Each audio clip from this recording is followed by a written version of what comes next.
مسلمان جو ہے نا بہت عقل مند ہوتا ہے، بہت زیرک ہوتا ہے، تبھی تو قرآن نے کیا کہا ہے، ادعو الی سبیل ربک بالحکمت والموعظۃ الحسنۃ،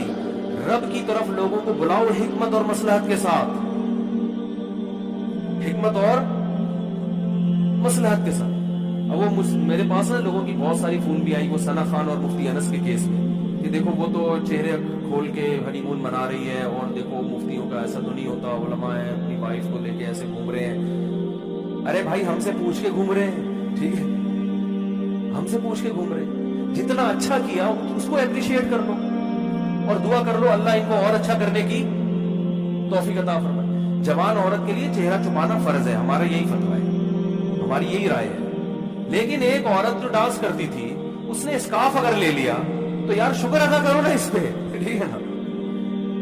شکر ادا کرو، چلو اتنا تو کر۔ اگر وہ اسی ماحول میں ہوتی پھر شادی کرتی تو پھر کیا حالات ہوتے ہیں، پھر تو شراب کباب چلتی، جو ایکٹروں کی جب شادیاں ہوتی ہیں تو شراب کباب چلتی ہے۔ اب آپ اس پہ دیکھو کوئی مولوی گھرانے کی کوئی باپردہ خاتون ہو، وہ ہنی مون منا رہی ہو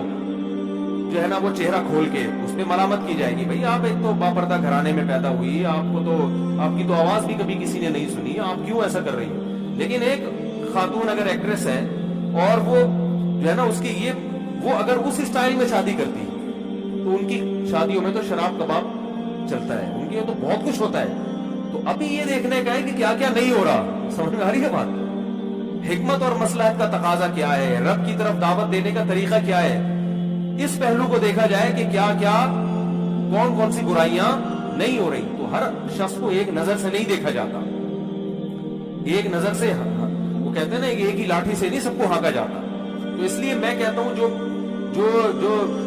جو فلم انڈسٹری سے جن لڑکیوں کا تعلق ہے، جو شوبز کی دنیا سے تعلق ہے، ہم ان کو تھوڑی کہتے ہیں کہ یار آپ چہرے کا بھی پردہ کرو، ہم کہتے ہیں بھائی آپ اسکارف بھی لے لو، چہرہ اگر کھول بھی لیتے ہو تو بھی غنیمت ہے آپ کے لیے۔ جو ڈانس کر رہی ہے اسٹیج پہ آ کے،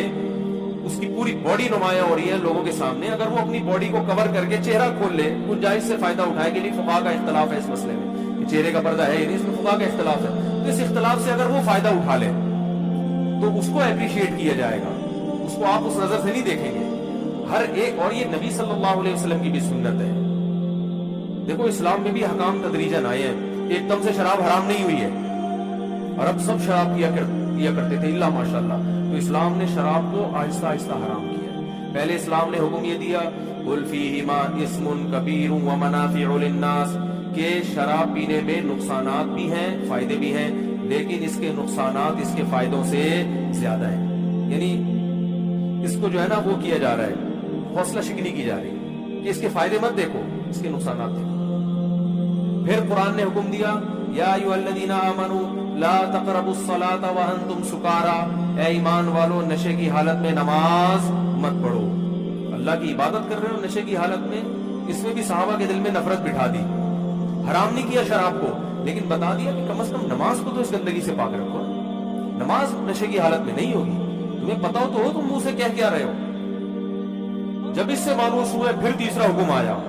انما الخمر والمیسر والانصاب والازلام رجس، اے ایمان والو شراب جوا یہ سب نجس ناپاک چیز ہے، فاجتنبوہ چھوڑ دو اس کو۔ تو اس اسٹیج پہ آگے کیا ہوا ہے کہ مدینہ کی گلیوں میں شراب کے مٹکے توڑے گئے اور بہا دی سب نے۔ تو اسلام تو چینج نہیں ہوگا، اسلام تو ایک جیسا رہے گا، لیکن داعی کا کام یہ ہوتا ہے کہ جب کسی کو دین کی طرف لے کر آ رہا ہے تو لانا ہے یا دین سے دھکے دے کے نکالنا ہے، اس کو بھگانا ہے۔ نبی صلی اللہ علیہ وسلم نے فرمایا بشروا ولا تعسروا یسروا ولا تعسروا۔ آپ صلی اللہ علیہ وسلم نے ایک صحابی کو بھیجا،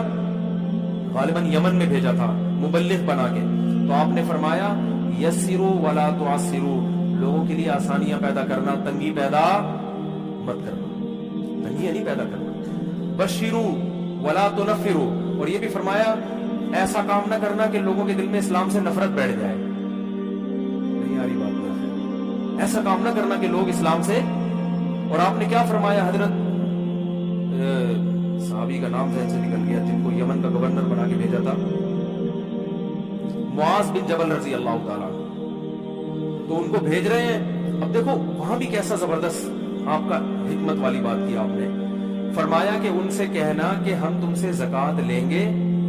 یؤخذ من اغنیائہم